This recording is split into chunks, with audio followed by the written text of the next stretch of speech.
இந்த வீடியோவில் நம்ம என்ன பார்க்க போகிறோம் அப்படின்னா பவர் ஜென்ரேஷனில் இம்பார்ட்டன்ட் டேர்ம்ஸ் அண்ட் ஃபேக்டர்ஸ் என்னென்ன நம்ம யூஸ் பண்ணுறோம் அப்படின்றத பற்றி தான் இதில் பார்க்க போகிறோம். இது பவர் சிஸ்டம்ஸில் ரிலேட்டடாக வர டாபிக் தான். ஃபர்ஸ்ட் இதில் என்ன பார்க்க போகிறோம் அப்படின்னு பார்த்தீங்கன்னா கனெக்டட் லோட். கனெக்டட் லோட் அப்படின்றது வேறு எதுவும் இல்லை. இப்போ வந்து ஒரு லோடு வந்து எவ்வளோ கனெக்ட் ஆகிருக்கு ஒரு பிளான்ட்டில் அந்த மாதிரியோ இல்லை ஒரு ஹவுஸில் வந்து எவ்வளோ லோட் வந்து கனெக்ட் ஆகிருக்கு அப்படின்றத சொல்கிறது தான் இந்த கனெக்டட் லோட். இது என்னென்னா sum of continuous ratings of all equipments connected to a supply system. இப்போ ஒரு பர்டிகுலர் சப்ளை சிஸ்டம் இருக்குன்னா அதில் எவ்வளோ எக்யூப்மெண்ட்ஸ் எல்லாம் கனெக்ட் ஆகிருக்கோ அதோடைய ரேட்டிங்ஸ் எல்லாம் ஆட் பண்ண நம்மளுக்கு கிடைக்கிற வேல்யூ தான் கனெக்டட் லோட். ஃபார் எக்ஸாம்பிள் இப்போ நம்ம வீட்டில் வந்து பார்த்திங்கன்னா 500 வாட் பல்ப்ஸ் வந்து இருக்குது, ப்ளஸ் அதுக்கப்புறம் ஒரு பவர் ப்ளக் 500 வாட்ஸ் இருக்குது. இதை வந்து நம்ம யூஸ் பண்ணிகிட்ருக்கோம் இப்போ அப்படின்னு பார்த்தீங்கன்னா இப்போ நம்ம வீட்டில் இருக்க கனெக்டட் லோடு என்ன அப்படின்றத எப்படி கண்டுபிடிக்கலாம்னா 5 × 100 வாட் ஓகேவா, ப்ளஸ் 500 வாட்ஸ் அந்த ப்ளக் பாயிண்ட்டை நம்ம யூஸ் பண்ணுறோம். ஸோ ப்ளஸ் 500, ஸோ இது ரெண்டுத்தையும் வந்து ஆட் பண்ணிங்கன்னா நம்மளுக்கு கிடைக்கிறது 1000 வாட். ஸோ இப்போ நம்மளுக்கு கனெக்டட் லோடு வந்து 1000 வாட் இந்த மாதிரி கண்டுபிடிக்கலாம். ஸோ இதே மாதிரி ஒரு பவர் பிளான்ட் இருக்குன்னா அந்த பவர் பிளான்ட்டில் எத்தனை லோடு வந்து கனெக்ட் ஆகிருக்கோ அதோடைய லோடு எல்லாத்தையுமே வந்து அதோட ரேட்டிங்ஸ் எல்லாமே மெகா வாட்டில் இருக்கும். ஸோ அது எல்லாத்தையுமே நம்ம வந்து ப்ளஸ் பண்ணி நம்மளுக்கு கிடைக்கிறது தான் கனெக்டட் லோட். அடுத்தது வந்து பார்த்திங்கன்னா மேக்ஸிமம் டிமாண்ட். இப்போ டிமாண்ட் அப்படின்றது ஒன்றுமே இல்லை. இப்போ நம்ம வந்து நம்மளுக்கு நம்ம யூஸ் பண்ணுற ஒரு எலக்ட்ரிசிட்டி இருக்குது இல்லையா, ஸோ அது வந்து டிமாண்டுன்னு சொல்லுவோம். நம்மளுக்கு எவ்வளோ தேவைப்படுது அப்படின்றது. கிரேட்டஸ்ட் வேல்யூ ஆஃப் டிமாண்டு தான் வந்து நம்ம மேக்ஸிமம் டிமாண்ட் அப்படின்னு சொல்லுவோம். இப்போ ஒரு பவர் பிளான்ட் இருக்குது, அது வந்து சப்ளை பண்ணுது நம்மளுக்கு எலக்ட்ரிசிட்டியை. ஸோ இப்போ சப்ளை பண்ணும்போது ஒரு ஸ்கூல் இருக்குது, அதுக்கப்புறம் வந்து காலேஜ் இருக்குது. ஸோ ஸ்கூலுக்கு வந்து ஓரளவுக்கு டிமாண்ட் தேவைப்படுது, காலேஜுக்கு ஒரு குறிப்பிட்ட டிமாண்ட் தேவைப்படுது. ஸோ இதில் மேக்ஸிமமான டிமாண்ட் இருக்கிறதுலே அந்த பவர் பிளான்ட்டில் கனெக்ட் ஆகிருக்கிறதுலே மேக்ஸிமமான டிமாண்ட் என்ன அப்படின்றது தான் maximum demand. So greatest demand of load on power station during given period of time. Given period of டைம்னா இப்போ ஒரு மாதமாக இருக்கலாம், இல்லை ஒரு நாளில் இருக்கலாம், இல்லை ஒரு இயரில் ஓகேவா. அதில் எது வந்து கிரேட்டஸ்ட்டு டிமாண்டாக இருக்குது லோடில் அப்படின்றது தான் சொல்கிறாங்க. ஃபார் எக்ஸாம்பிள் இப்போ வந்து ஒரு பவர் ஸ்டேஷன் இருக்குது, அதுக்கு எப்பவுமே மேக்ஸிமம் டிமாண்ட் எந்த டைமில் வரும் அப்படின்னு பார்த்தீங்கன்னா 6 PM தான் வரும். அது ஏன் 6 PM வரும் அப்படின்னா அப்போ தான் வந்து நம்மளுக்கு டே போயிட்டு நைட் டைம் வரப்போகுது. ஸோ அந்த டைமில் தான் எல்லாருமே வந்து கண்டினியூஸாக கரெக்டாக எல்லாரும் அந்த டைமில் வந்து ஒரு பர்டிகுலர் கண்ட்ரியில் வந்து பார்த்திங்கன்னா லைட்ஸ் வந்து ஆன் பண்ணுவாங்க. ஸோ அந்த டைமில் நம்மளுக்கு மேக்ஸிமமான டிமாண்ட் வந்து இருக்கும். ஸோ அதை தான் வந்து மேக்ஸிமம் டிமாண்ட் அப்படின்னு சொல்கிறாங்க. இந்த மேக்ஸிமம் டிமாண்ட் கனெக்டட் லோடு இது ரெண்டும் இருக்கு இல்லையா, அதை கம்பேர் பண்ணி பார்த்தோன்னா மேக்ஸிமம் டிமாண்ட் வந்து கம்மியாக இருக்கும் கனெக்டட் லோடை விட. இப்போ மேக்ஸிமம் டிமாண்டுன்றது ஒரே ஒரு பர்டிகுலர் டிமாண்ட் ஓகேவா, பட் இந்த கனெக்டட் லோடுன்றது எவ்வளோ லோடு வந்து கனெக்ட் பண்ணியிருக்கோம் அப்படின்றத ப்ளஸ் பண்ணுறது சம்மு. ஸோ இப்போ நம்மளுக்கு கனெக்டட் லோடு வந்து அதிகமாக இருக்கும், மேக்ஸிமம் டிமாண்ட் வந்து கம்மியாக இருக்கும். ஸோ இது ரிலேட்டடாக நிறைய கொஷின்ஸ் வந்து நம்மளுக்கு எக்ஸாம்ஸில் வந்து கேட்கறதுக்கு சான்சஸ் அதிகம். அடுத்தது வந்து டிமாண்ட் ஃபேக்டர். டிமாண்ட் ஃபேக்டர் அப்படின்றத நம்ம எப்படி சொல்லலாம்னா ratio of maximum demand divided by connected load. இப்போ இந்த மேக்ஸிமம் டிமாண்ட்னா என்னென்னு நம்மளுக்கு தெரியும், கனெக்டட் லோட்னா என்னென்னு நம்மளுக்கு தெரியும். ஸோ இதோட ரெண்டுத்தோட ரேஷியோ தான் நம்ம வந்து டிமாண்ட் ஃபேக்டர் அப்படின்னு சொல்லுவோம். இந்த டிமாண்ட் ஃபேக்டரோட வேல்யூ வந்து நம்மளுக்கு எப்பவுமே 1 விட கம்மியாக தான் இருக்கும். அது ஏன் அப்படின்னா நம்மளுக்கு இதிலே தெரிஞ்சிருக்கும் கனெக்டட் லோட் வந்து கிரேட்டராக இருக்கும். ஸோ இப்போ டினாமினேட்டர் வந்து நம்மளுக்கு கிரேட்டராக இருக்குது, நியூமரேட்டர் வந்து கம்மியாக இருக்குது அப்படின்னும் போது அது கண்டிப்பாக லெஸ் தென் 1 வேல்யூ தான் இருக்கும். அது வந்து நம்மளுக்கு தெரிஞ்சிடும். இப்போ ஃபார் எக்ஸாம்பிள் வந்து பார்த்திங்கன்னா மேக்ஸிமம் டிமாண்ட் ஒரு பவர் ஸ்டேஷனோட மேக்ஸிமம் டிமாண்ட் 80 மெகாவாட் இருக்குது, கனெக்டட் லோட் வந்து பார்த்திங்கன்னா 100 மெகாவாட்னு இருக்குது. ஸோ இந்த டிமாண்ட் ஃபேக்டர் நம்மளுக்கு என்னன்றதை கண்டுபிடிக்கணும்னா maximum demand divided by connected load அப்படின்னு நம்ம போட்டுக்கலாம். ஸோ இது வந்து மேக்ஸிமம் டிமாண்ட் என்ன 80 மெகாவாட், மெகான்றது 10⁶ நம்ம போட்டுக்கலாம். அதே மாதிரி 100 மெகாவாட் வந்து 10⁶. இந்த மாதிரி போட்டோம்னா நம்மளுக்கு கிடைக்கிற ஆன்சர் வந்து 0.8. அது வந்து லெஸ் தேன் 1 தான் இருக்குது ஓகேவா. அடுத்தது வந்து பார்த்திங்கன்னா ஆவரேஜ் லோட். ஸோ ஆவரேஜ் லோடுனா இப்போ ஒரு பவர் ஸ்டேஷன் இருக்குது, ஒரு குறிப்பிட்ட டைமில் ஃபார் எக்ஸாம்பிள் ஒரு டேவாக இருக்கலாம், ஒரு மந்த்தாக இருக்கலாம், இல்லை ஒரு பர்டிகுலர் இயராக இருக்கலாம். அந்த டைமில் எவ்வளோ லோட்ஸ் இந்த பவர் ஸ்டேஷனில் கனெக்ட் ஆகிருக்கோ அதோடைய ஆவரேஜ்னால் ஒன்றும் இல்லை. இப்போ வந்து எல்லா லோட்ஸ் இப்போ ஒரு 5 லோட்ஸ் இருக்குன்னா அந்த லோடோட வேல்யூ டிவைடட் பை 5 எவ்வளோ நம்பர் ஆஃப் லோட்ஸ் இருக்குது அப்படின்றது அதுதான் நம்ம ஆவரேஜ் லோட் அப்படின்னு சொல்லுவோம். பட் இங்கே வந்து நம்மளுக்கு ஃபார்முலா வந்து டிஃப்ரெண்ட்டாக இருக்கும் கேல்குலேட் பண்ணுறதுக்கு. நம்ம முன்னாடியே பார்த்தோம் ஒரு டேவாக இருக்கலாம், ஒரு பர்டிகுலர் டைம்ன்றது டேவாக இருக்கலாம், இல்லை மந்த்தாக இருக்கலாம், இயராக இருக்கலாம். ஸோ இப்போ டெய்லி ஆவரேஜ் லோட் அப்படின்னு இருந்துச்சுன்னா நம்ம அதை எப்படி கண்டுபிடிக்கலாம்னா நம்பர் ஆஃப் யூனிட்ஸ், அதாவது கிலோ வாட் ஹார் அப்படின்றது தான் யூனிட்ஸ்ன்னு நம்ம சொல்லுவோம். ஸோ ஜென்ரேட்டட் இன் ஏ டே, ஒரு நாளைக்கு எவ்வளோ வந்து ஜென்ரேட் ஆச்சு, எவ்வளோ யூனிட்ஸ் வந்து ஜென்ரேட் ஆச்சு இன் கிலோ வாட் ஹாரில் நம்ம சொல்லணும். அது டிவைடட் பை ஒரு நாளில் எவ்வளோ ஹவர்ஸ் இருக்கும் அப்படின்னு பார்த்தீங்கன்னா 24 hours. ஓகேவா? ஸோ அந்த வேல்யூவை போட்டோன்னா தான் நம்மளுக்கு டெய்லி ஆவரேஜ் லோட் வந்து கிடைச்சிரும். இப்போ ஒரு பவர் பிளான்ட்டு எவ்வளோ லோட் வந்து நம்மளுக்கு ப்ரொடியூஸ் பண்ணுது அப்படின்றத இதை வச்சு நம்ம கண்டுபிடிச்சிடலாம். அடுத்தது மந்த்லி ஆவரேஜ் லோட் அப்படின்றது இருக்குது. அது நம்ம எப்படி இது பண்ணலாம்னா number of units in kilowatt hour. ஓகேவா? ஒரு மந்த்துக்கு எவ்வளோ யூனிட்ஸ் வந்து ஜென்ரேட் ஆச்சு ஒரு பவர் பிளான்ட்லேருந்து, அது டிவைடட் பை அந்த மந்தில் எவ்வளோ நம்பர் ஆஃப் ஹார்ஸ் இருக்கும். இது நம்ம எப்படி கேல்குலேட் பண்ணுறாங்கன்னா, இப்போ ஒரு ஜான்வரி மந்த்னா 31 days இருக்கும். So 31 into 24 hours. இப்போ ஒரு நாளைக்கு 24 hours நம்மளுக்கு ஸ்டாண்டர்டாக இருக்குது. So 31 into 24 hours. இப்போ பிப்ரவரி மந்த்தாக இருக்குது அப்படின்னா அது லீப் இயர் இல்லாமல் இருக்குது அப்படின்னா அது 28 days இருக்கும். ஸோ 28 into 24 hours அந்த மாதிரி அந்த மந்த்துக்கு ஏற்ற மாதிரி இருக்கும்.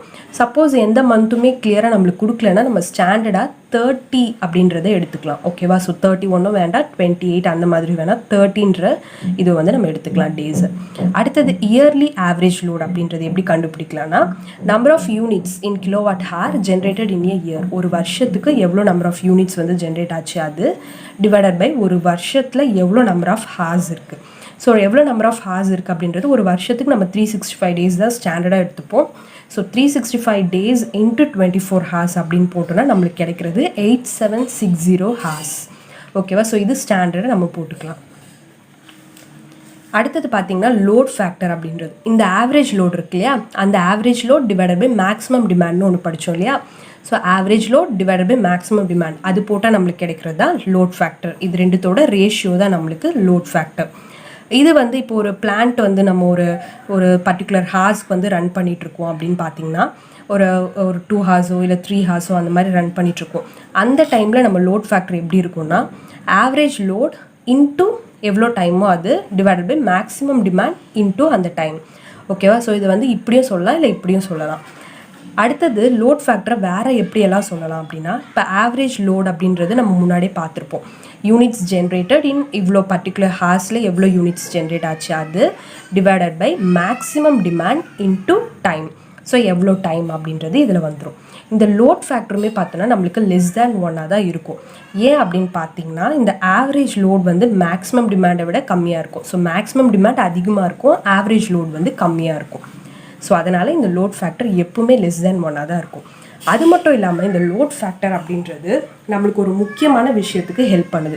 ஒரு முக்கியமான விஷயத்தை வந்து டிட்டர்மைன் பண்ணுறதுக்கு ஹெல்ப் பண்ணுது. அது என்ன அப்படின்னா overall cost per unit generator. So இப்போ வந்து ஒரு ஓவராலாக எவ்வளோ வந்து ஒரு யூனிட் ஜென்ரேட் ஆகிறதுக்கு நம்ம பவர் பிளான்ட் ஜென்ரேட் பண்ணுறதுக்கு எவ்வளோ காஸ்ட் ஆகுதோ அதையுமே இது ஒரு இம்பார்ட்டண்ட்டான ரோல் வந்து ப்ளே பண்ணுது அதை டிட்டர்மைன் பண்ணுறதுல. எப்படி சொல்கிறாங்க அப்படின்னா இப்போ லோட் ஃபேக்டர் அதிகமாக ஒரு காஸ்ட் ஆகுது இல்லையா, இப்போ நம்ம யூனிட் ஜென்ரேட் பண்ணுறதுக்கு. ஸோ அந்த காஸ்ட் வந்து குறைஞ்சிக்கிட்டே போகும் அப்படின்னு சொல்கிறாங்க. ஸோ இப்போ லோட் ஃபேக்டர் அதிகமாக இருந்தால் தான் நம்மளுக்கு வந்து காஸ்ட் வந்து குறையும். ஓகேவா? அடுத்தது பார்த்தீங்கன்னா டைவர்சிட்டி ஃபேக்டர். டைவர்சிட்டி ஃபேக்டர் அப்படின்றது எதுவும் இல்லை, அதுவுமே ஒரு ரேஷியோ தான். எதோட ரேஷியோனா sum of individual maximum demands divided by maximum demand on power station. So இப்போ மேக்ஸிமம் டிமாண்ட் வந்து ஒரு சில இடத்துலலாம் வந்து மாறிக்கிட்டே இருக்கும். இப்போ சில இடத்துல இது மேக்ஸிமம் டிமாண்டாக இருக்கும்.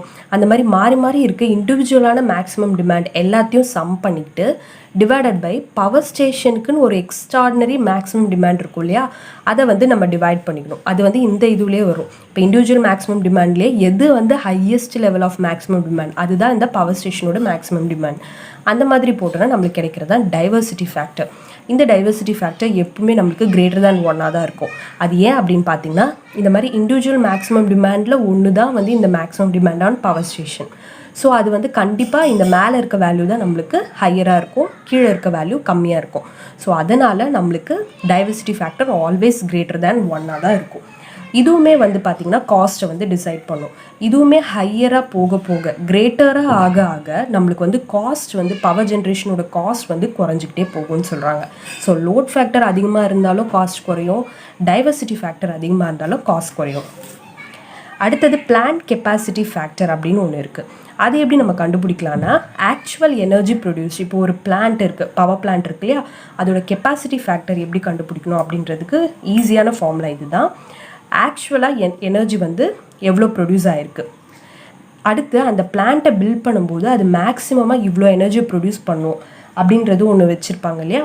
ஸோ அந்த வேல்யூ, ஸோ இது ரெண்டுத்தையும் போட்டோன்னா நம்மளுக்கு பிளான்ட் வந்து எவ்வளோ கெப்பாசிட்டியாக இருக்குது அப்படின்றது தெரிஞ்சிடும். அப்படியும் போட்டுக்கலாம். இல்லைனா average demand or average load அது டிவைடட் பை பிளான்ட் கெப்பாசிட்டி.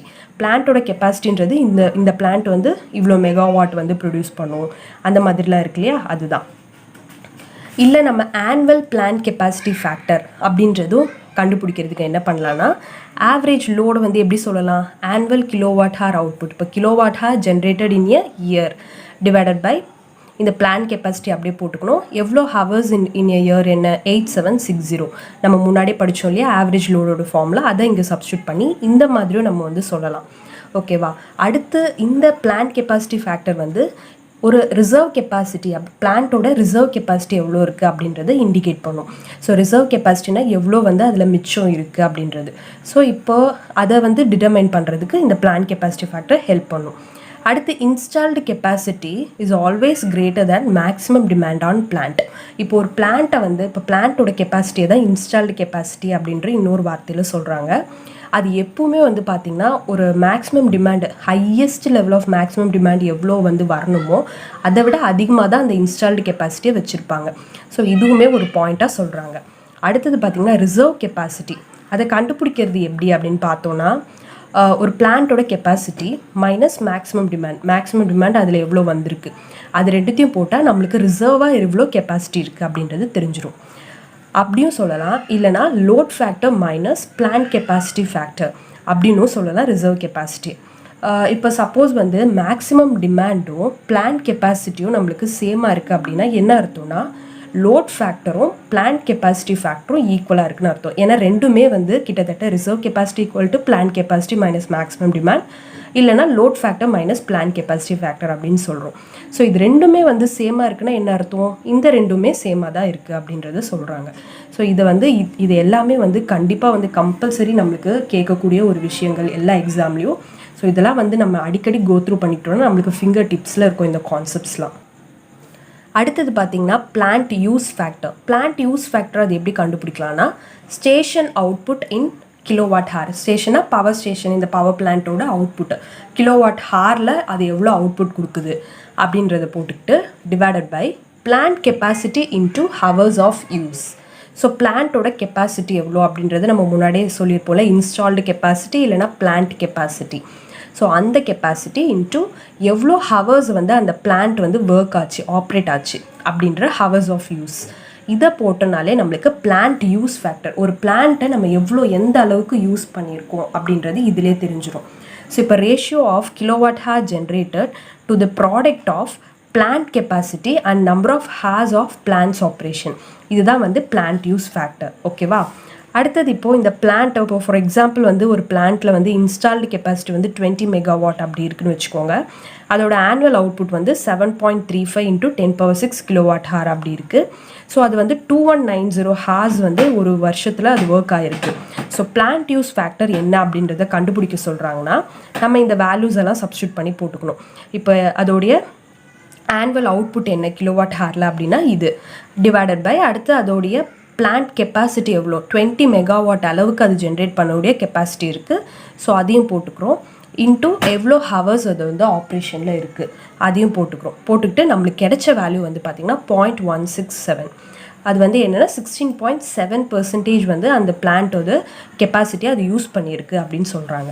அது மட்டும் இல்லாமல் இதில் இம்பார்ட்டண்ட்டான ஒரு டேர்ம்ஸ் என்ன இருக்குது அப்படின்னு பார்த்தீங்கன்னா யூனிட்ஸ் ஜென்ரேட்டட் பெர் ஆனம் அது இருக்கா. அதை வந்து எப்படி நம்ம கண்டுபிடிக்கலான்னா ஆவரேஜ் லோடுன்றது முன்னாடி நம்ம பார்த்துருக்கோம் இல்லையா, அது கிலோவாட்டெல்லாம் இருக்கிற மாதிரி வச்சுக்கணும்.